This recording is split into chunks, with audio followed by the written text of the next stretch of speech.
चलिए स्टार्ट करते हैं, ठीक है।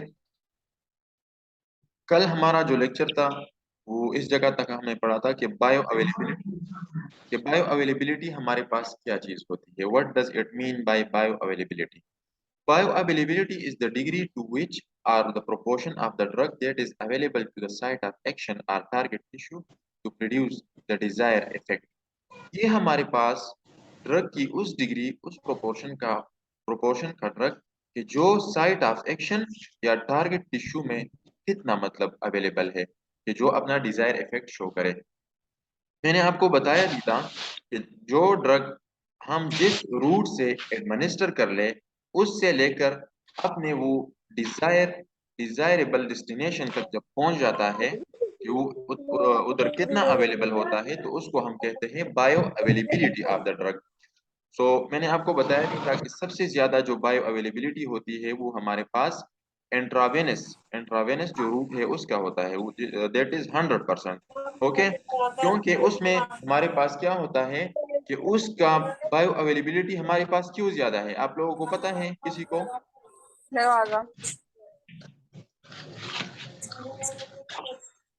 सर प्लीज ऑल म्यूट कर दें। ठीक है, उसको मैं म्यूट कर लेता हूँ, ठीक है।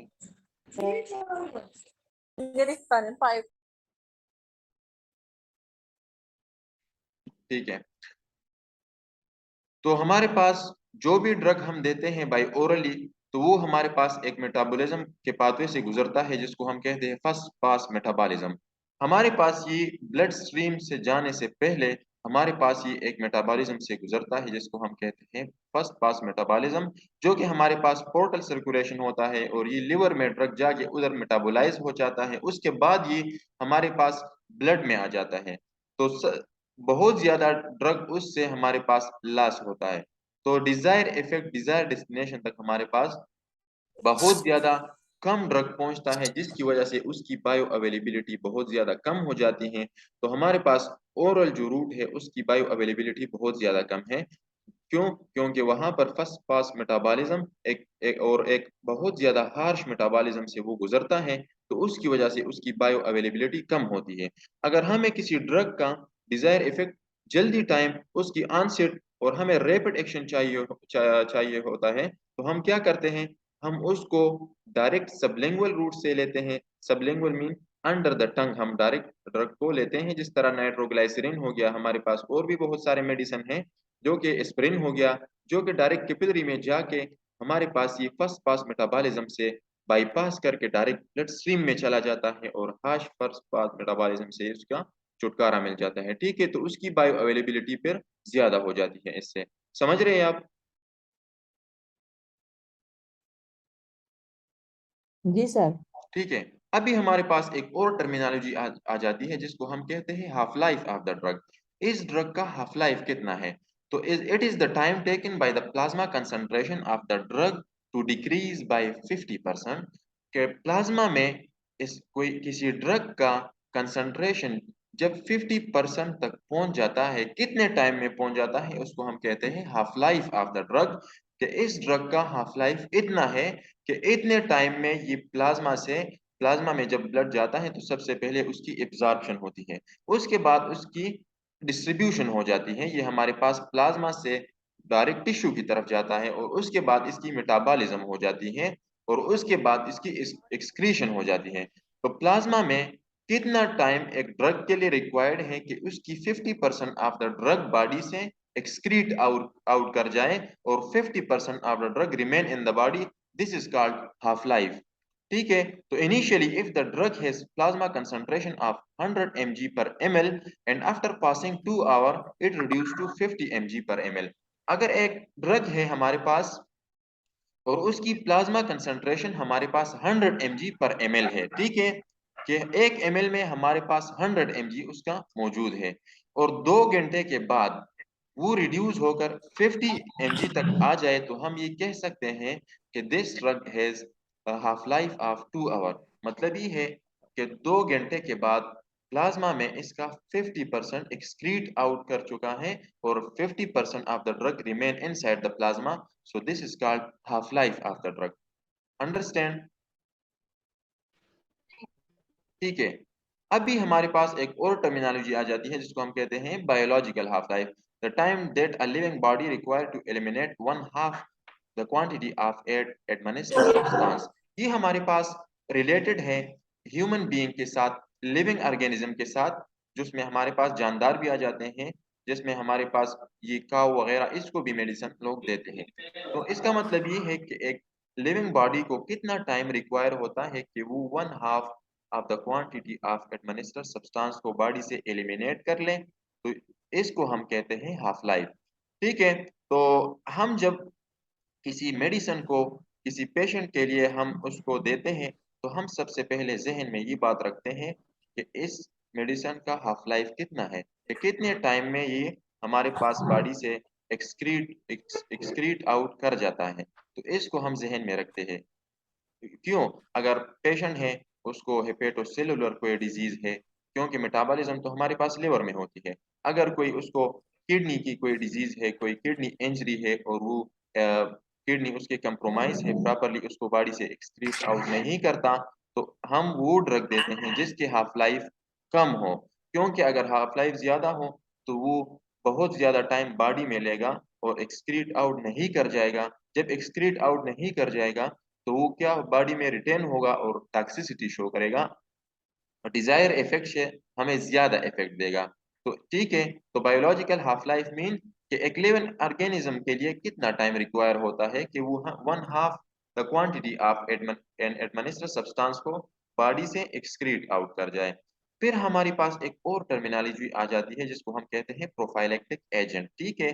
प्रोफाइलेक्सिस, ये नाम आपने बहुत ज्यादा सुना होगा कि कोई चीज, कोई डिजीज हुई नहीं है और हम पहले से उसके बारे में मतलब कॉन्शियस हो कि उसको हम किस तरह बचाए। आप लोगों ने देखा होगा कि करंटली हमारे पास जो पेंडेमिक एपिडेमिक आया कोविड-19, तो उसकी तो कोई खास ट्रीटमेंट नहीं थी ना। तो फिर रिसर्च के बेस पे उसके लिए क्या वैक्सीन बन गए।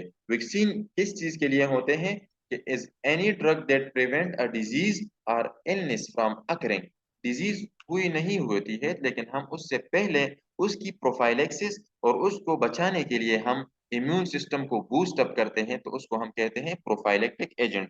और हम आप लोगों ने देखे भी होंगे कि जो भी बंदा हॉस्पिटल साइड में एडमिट हो जाता है, खास को कोई डिजीज हो या ना हो, तो उसको प्रोफाइलेक्टिकली एंटीबायोटिक्स भी देते हैं। If a person has some surgical procedure, तो उसको तो ज्यादा से ज्यादा मतलब एंटीबायोटिक्स प्रोफाइलेक्टिकली दिए जाते हैं ताकि वो फ्यूचर में कोई डिजीज उसको कोई हॉस्पिटल साइड में इन्फेक्शन ना हो। क्योंकि everyone is at risk of acquiring infection at hospital side। Okay, so हम क्या करते हैं, उसको हम प्रोफाइलेक्टिकली एंटीबायोटिक्स देते हैं।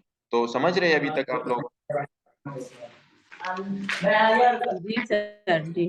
अच्छा, ठीक है। अभी आप लोगों ने बहुत ज्यादा सुना भी होगा कि हमारे पास एडवर्स ड्रग रिएक्शन क्या होता है। तो हमारे पास दो नहीं मैं तो टर्मिनोलॉजी आ जाती है। एक को हम, ये माइक किसके ऑन है यार? माइक मैंने सबके ऑन कर लिए हैं, लेकिन जो लोग बात कर रहे हैं प्लीज आप अपनी माइक म्यूट कर ले, या मैं इधर से म्यूट कर लेता हूँ। मैं इसलिए सबके माइक म्यूट नहीं करता, मैं कह रहा हूँ कि पार्टिसिपेटरी क्लास हो, सब लोग उसमें क्वेश्चन कर सके। लेकिन इस तरह जब डिस्टरबेंस होगी तो मैं सबके माइक म्यूट कर लेता हूँ, फिर मुझे जब जरूरत हो तो मैं फिर दोबारा अनम्यूट करूंगा। ठीक है। तो एक और टर्मिनोलॉजी हमारे पास बहुत ज्यादा आ जाती है जिसको, जो आप लोगों ने बहुत ज्यादा सुना भी होगा, देखा भी होगा, एडवर्स ड्रग रिएक्शन। ठीक है। उसकी डेफिनेशन क्या है कि adverse drug reaction is an unwanted unintended effect after drug that happen with normal doses. ठीक है। हमारे पास एक ऐसा रिएक्शन, एक ऐसा अनवांटेड रिएक्शन जो कि हम उसको एक्सपेक्ट नहीं कर पा रहे, एक ड्रग से हम उसको एक्सपेक्ट नहीं करते, या unintended effect of the drug. ठीक है। तो जब वो हम किसी ड्रग नॉर्मल डोज में भी देते हैं, नॉर्मल डोज में भी देते हैं, और वो एक ऐसा इफेक्ट, एक ऐसा रिएक्शन शो करे कि जो हम उस ड्रग से एक्सपेक्ट नहीं कर रहे हैं, तो उसको हम कह रहे हैं एडवर्स ड्रग रिएक्शन। एक अनएक्सपेक्टेड, एक अनवांटेड रिएक्शन शो करे, और हम नॉर्मल डोज में भी ड्रग दे दें तो उसको हम कहते हैं एडवर्स ड्रग रिएक्शन। अगर वो हम ज्यादा मिकदार में दे दें तो उसको हम फिर टॉक्सिसिटी कहते हैं। लेकिन जब हम नॉर्मल डोज में दे दें और वो कोई अनएक्सपेक्टेड और इस तरह इफेक्ट शो करे जो कि हम उससे मतलब एक्सपेक्ट नहीं कर पा रहे, तो उसको हम कहते हैं एडवर्स ड्रग रिएक्शन। ये हमारे पास क्या होता है, seriously endangering the life of the recipient and is not predictable. ठीक है, तो हम ये हमारे पास बहुत ज्यादा सीरियसली एक बंदे की लाइफ को एंडेंजर खतरे में डाल देता है, और ये हमारे पास प्रेडिक्टेबल नहीं होता, इसको हम प्रेडिक्ट नहीं कर पा रहे कि ये इस ड्रग के साथ होगा। अब हमारे पास, आप लोगों ने देखे भी होंगे कि हम बाज़ औक़ात किसी बंदे को एंटीबायोटिक्स अगर टेस्ट डोज के बगैर देते हैं तो वो हमारे पास एडवर्स इफेक्ट शो करेगा। ठीक है, वो हमारे पास क्या करेगा, वो anaphylactic type 1 hyper sensitivity reaction में चला जाएगा। टाइप 1 हाइपर सेंसिटिविटी रिएक्शन में क्या होता है, उस पेशेंट का ब्रोंको कंस्ट्रक्शन हो जाएगी, उसका वेजो डायलेशन हो जाएगा, उसके जो वाइटल ऑर्गन है उस तक ब्लड नहीं पहुंच पाएगा, और द पेशेंट क्या हो जाएगा, वो शॉक में चला जाएगा। शॉक में चला जाएगा और वो एक ऐसा इफेक्ट शो करेगा जो हमें उससे एक्सपेक्ट नहीं करते। ठीक है, तो ये हमारे पास होता है एडवर्स रिएक्शन। एक और टर्मिनोलॉजी आ जाती है जिसको हम कहते हैं साइड इफेक्ट। साइड इफेक्ट और एडवर्स इफेक्ट में मेन डिफरेंस क्या है ये मैं आपको समझाऊंगा अभी, लेकिन पहले आप साइड इफेक्ट को समझ लें कि is an unwanted unintended effect of the drug. ठीक है, ये भी हमारे पास एक अनवांटेड अनइंटेंडेड इफेक्ट होता है, लेकिन जो भी ये भी हमारे पास नॉर्मल डोज से होता है, not seriously endangering the life of the recipient and is predictable.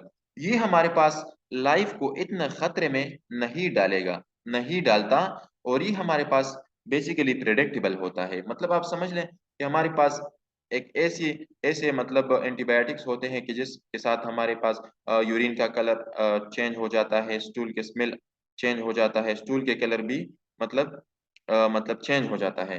तो ये भी हमारे पास उसके नॉर्मल डोजेस के साथ होता है, लेकिन ये हमारे पास लाइफ को डेंजर में नहीं डालता, बंदे को डेथ की तरफ नहीं लेके जाता। और ये हमारे पास, ये हम प्रेडिक्ट करते हैं कि ये हमारे साथ इसके साथ हो सकता है। ठीक है, तो ये हमारे पास क्या होता है, साइड इफेक्ट और एडवर्स इफेक्ट हमारे पास अनवांटेड अनएक्सपेक्टेड रिएक्शन होता है, और जो हमारे पास लाइफ को एंडेंजर में डालता है। तो ये बहुत आप समझ गए difference between adverse effect and side effect.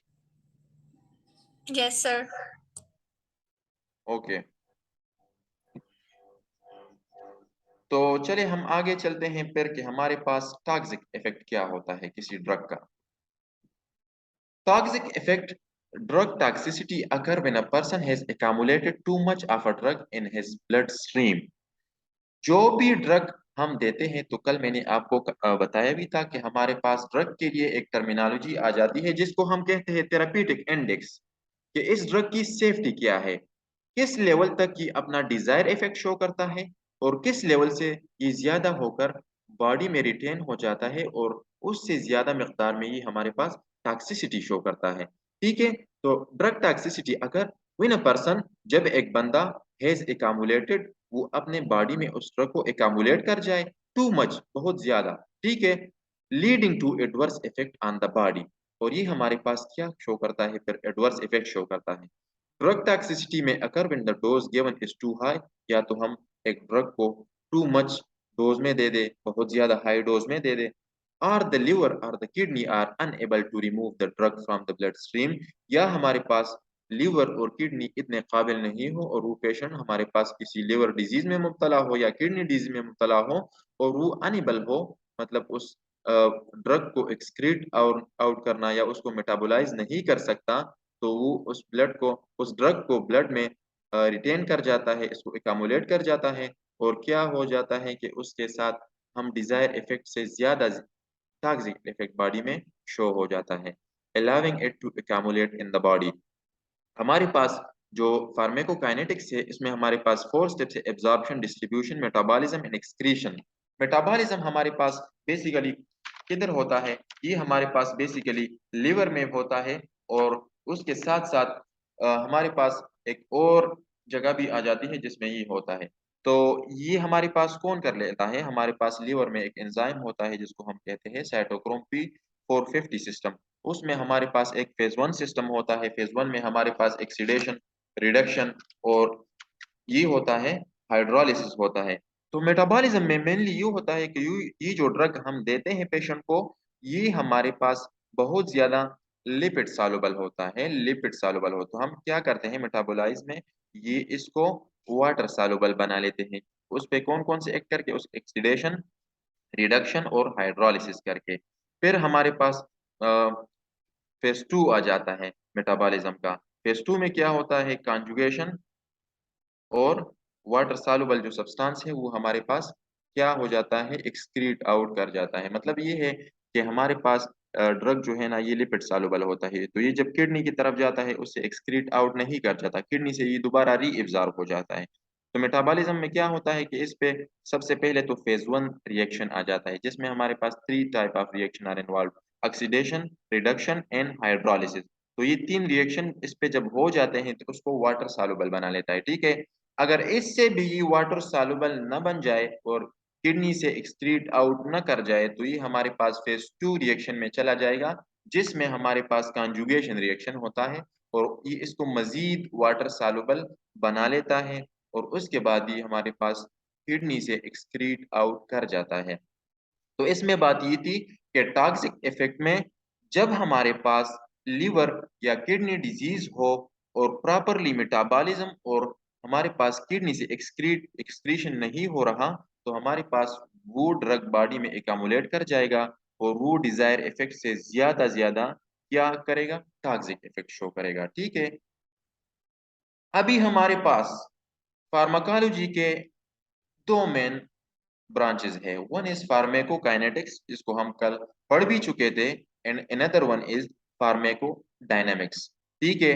फार्मेकोकाइनेटिक is name indicate कि it is the what the body does with the drug, कि बॉडी हमारे पास ड्रग के साथ क्या करता है, and pharmacodynamic mean what the drug does with the body, कि हमारे पास ड्रग बॉडी के साथ क्या कर लेता है, तो उसको हम फार्मेकोडायनेमिक कहते हैं। फार्मेकोकाइनेटिक्स में हमारे पास 4 स्टेप आ जाते हैं, जिसको सबसे पहले हम कहते हैं absorption, distribution, metabolism and elimination और एक्सक्रीशन, जिसके लिए एक नेमोनिक यूज होता है उर्दू में आदमी, ADME आदमी, ठीक है। इसको आप याद रख लें कि अगर एग्जामिनेशन में भी आपको आ जाता है, अगर आपको ये नेमोनिक याद हो तो इससे आप बहुत सारे MCQs और बहुत सारे क्वेरीज को हल कर सकते हैं कि कौन से स्टेप के साथ आदमी, ADM एंड E। सबसे पहले हमारे पास एब्जॉर्प्शन आ जाता है, तो absorption mean from the site of administration से ड्रग हमारे पास ब्लड स्ट्रीम में चला जाता है, तो उसको हम एब्जॉर्प्शन कहते हैं, ठीक है। अभी एक ड्रग है उसको हमने ओरली लिया, तो सबसे पहले वो क्या कर जाएगा, स्टमक में चला जाएगा, स्टमक से वो फिर इंटेस्टाइन में चला जाएगा, इंटेस्टाइन में हमारे पास आपको पता है कि विलाई होते हैं, माइक्रोविलाई, और इंटेस्टिनल ब्रुश बॉर्डर होते हैं, वहां से बहुत ज्यादा वो एब्जॉर्प्शन को फैसिलिटेट करता है और ये ब्लड हमारे पास कैपिलरी में चला जाता है और कैपिलरी से फिर फर्स्ट पास मेटाबॉलिज्म में, और उसके बाद ये हमारे पास सिस्टेमिक सर्कुलेशन और ब्लड और प्लाज्मा में चला आता है। तो एब्जॉर्प्शन, सबसे पहले हमारे पास एब्जॉर्प्शन होता है ड्रग का, ठीक है।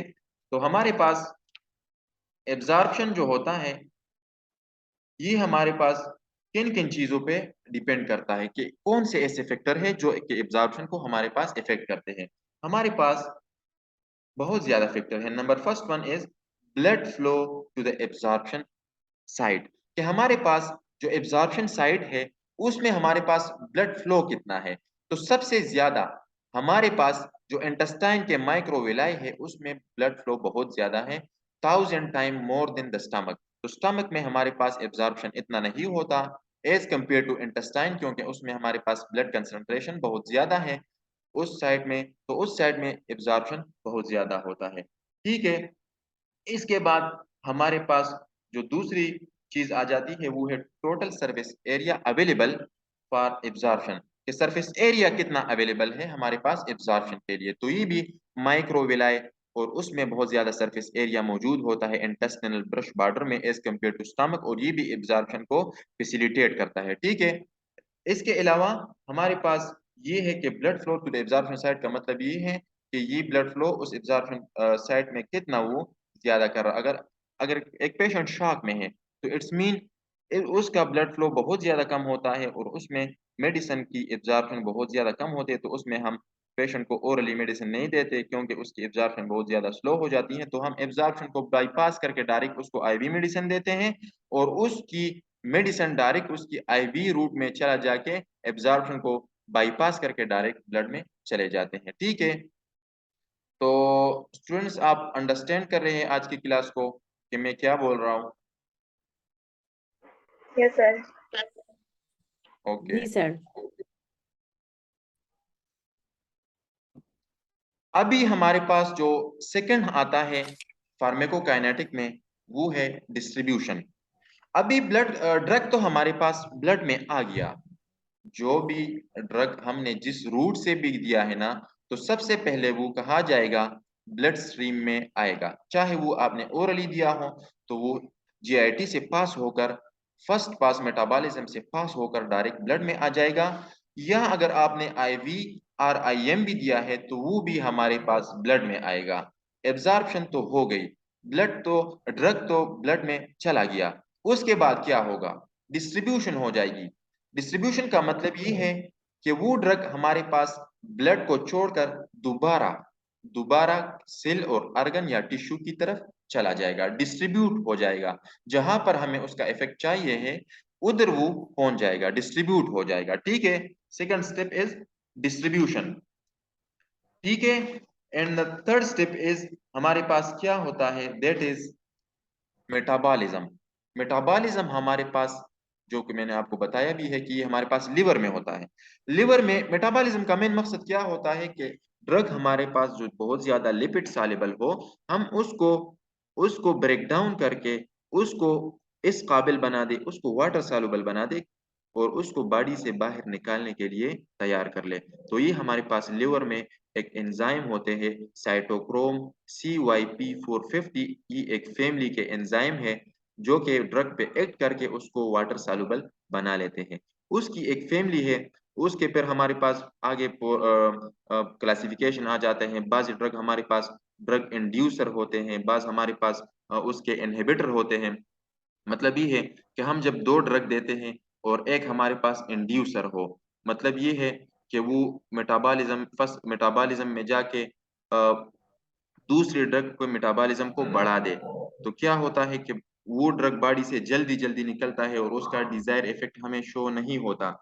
बाज ड्रग हमारे पास होता है जो कि इनहिबिटर होते हैं, जो कि जाके दूसरे ड्रग के मेटाबॉलिज्म को हमारे पास स्लो आउट करते हैं। स्लो आउट जब करते हैं तो इससे हमारे पास वो ड्रग टॉक्सिसिटी शो करता है। तो मैं आपको जो कॉमन नेम है वो आपको मैं बताता हूँ कि हमारे पास जो इंड्यूसर है वो हमारे पास हैं कार्बामाजिपिन, डेक्सामेथासोन, फिनोबार्बिटॉल, फिनाटाइन और रिफाम्पिन।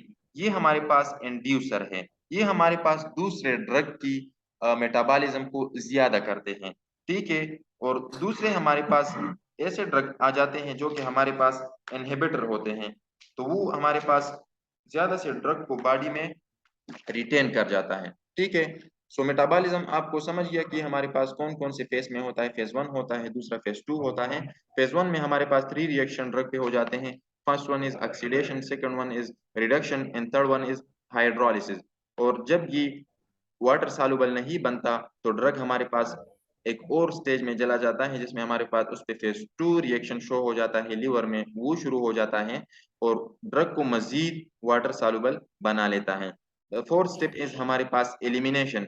Elimination mean excretion of the drug from the body, कि हमारे पास ये ड्रग बॉडी से कितने टाइम में एक्सक्रीट आउट कर जाता है। तो ये हमारे पास मेनली किडनी की फंक्शन पे बहुत ज्यादा डिपेंड करता है। सिर्फ किडनी से नहीं, mostly 90% of the drug are eliminated out through kidney system, through our urinary system.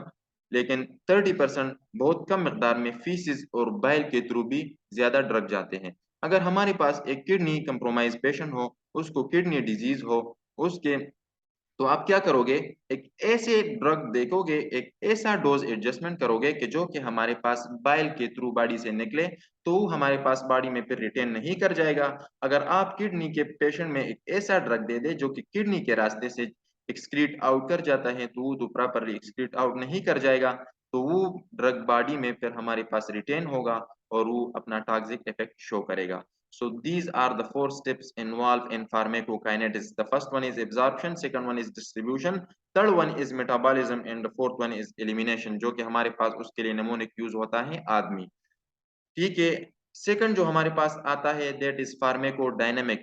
What the drug does with the body, कि हमारे पास ड्रग तो हमने दे दिया, बॉडी ने उसके साथ अपना एक्शन शो कर लिया, उसके बाद ड्रग अपना रिस्पांस शो करेगा बॉडी को। The interaction of a drug and the receptor responsible for its action in the body. हमारे पास कल भी मैंने आपको बताया था कि ड्रग हमारे पास इंटरेक्शन करता है अपने रिसेप्टर के साथ, अपने टारगेट ऑर्गन के साथ, जहां पर उसके रिसेप्टर मौजूद होते हैं, जहां पर फॉर एग्जांपल हम एक ड्रग देते हैं जो कि जिसके रिसेप्टर हमारे पास हार्ट में मौजूद होते हैं। फॉर एग्जांपल हम एड्रेनलिन देते हैं, एपिनेफ्रीन। एपिनेफ्रीन के बारे में तो आपको पता है ना, आप लोग हॉस्पिटल में बहुत सारे काम कर चुके हैं, तो एपिनेफ्रीन को तो आप लोगों ने देखा होगा, एड्रेनलिन के नाम से जो आते हैं, Yes, sir. एड जिसको हम कहते हैं। तो ये हमारे पास कौन से रिसेप्टर पे एक्ट करता है? ये हमारे पास mostly beta 1 receptor which is present on the heart, जो कि हमारे पास हार्ट के कार्डियक मसल में मौजूद होते हैं, बीटा 1। और वो बीटा 1 ये ड्रग जाके उस बीटा 1 एपिनेफ्रीन जाके एड्रेनलिन जाके उस बीटा 1 पे एक्ट करके उसकी एक्टिविटी को बढ़ा देता है। तो बीटा 1 जब हमारे पास वो एक्टिवेट हो जाते हैं तो क्या हो जाता है, जो कार्डियक के मसल्स है उसकी कोरोनोट्रॉपी और आइनोट्रॉपी हमारे पास इंक्रीज हो जाती है और ब्लड ज्यादा पंप आउट कर लेता है। ठीक है, तो do you know about chronotropy and inotropy? Support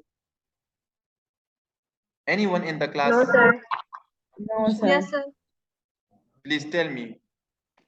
Sir, chronotropics are those drugs which increase activity of heart. Yes, The chronotropic or inotropics are those drugs which increase contractibility of heart. Yes, you are right.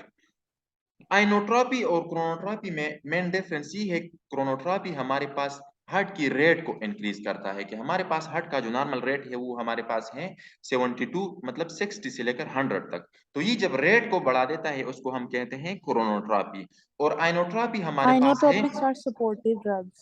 बिल्कुल, और आइनोट्रॉपी हमारे पास किसको बोलते हैं, कि drug की heart की हमारे पास जो कंट्रैक्टिलिटी है, जो उसका फोर्स है, कि कितने फोर्सफुली वो ब्लड को पंप आउट कर लेता है, उसको हम कहते हैं आइनोट्रॉपी।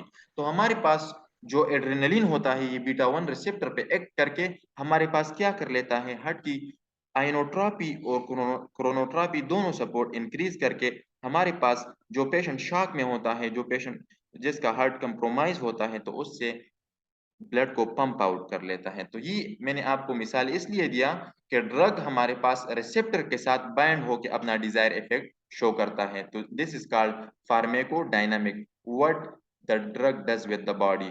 ठीक है, ये हमारे पास आगे एक स्लाइड आ रहा है जिसको हमने आगे ऑलरेडी पढ़ भी चुके हैं।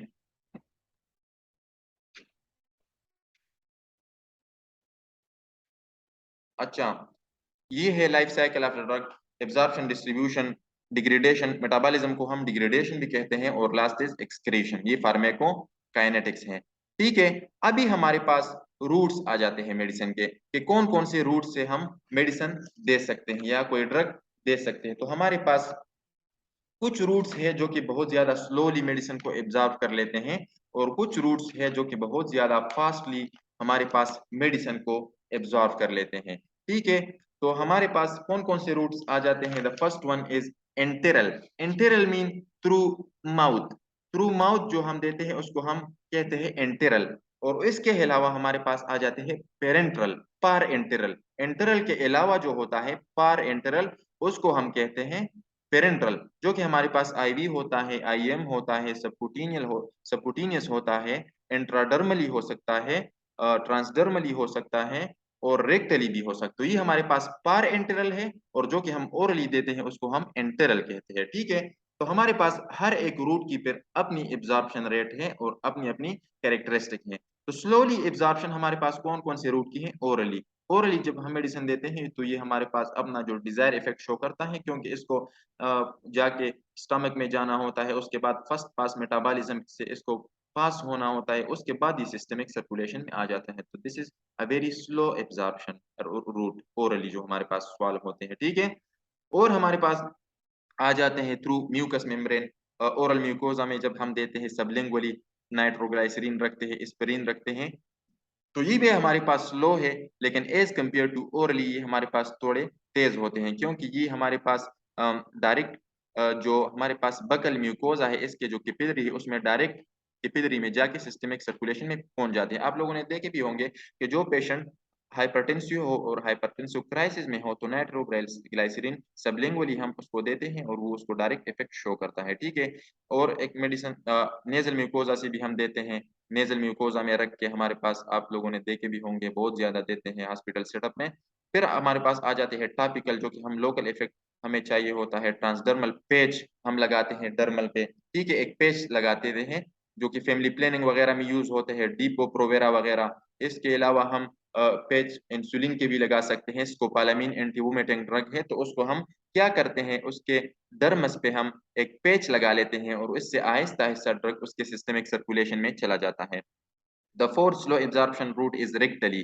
रेक्टली मीन थ्रू, जो हम उसके रेक्टम में या सपोजिटरी क्लीन एनेमा वगैरह ये हो गया, तो ये भी हम दे सकते हैं। तो रेक्टली और टॉपिकली या ट्रांसडर्मली हम कब देते हैं, या sublingually when we required the drug in more amount. मतलब ये है कि हम उसको हमें ड्रग ज्यादा अमाउंट में चाहिए होता है, क्योंकि फर्स्ट पास मेटाबॉलिज्म से हम उसको बाईपास कर लेते हैं, ठीक है। अभी हमारे पास फास्टर एब्जॉर्प्शन रूट कौन कौन से हैं?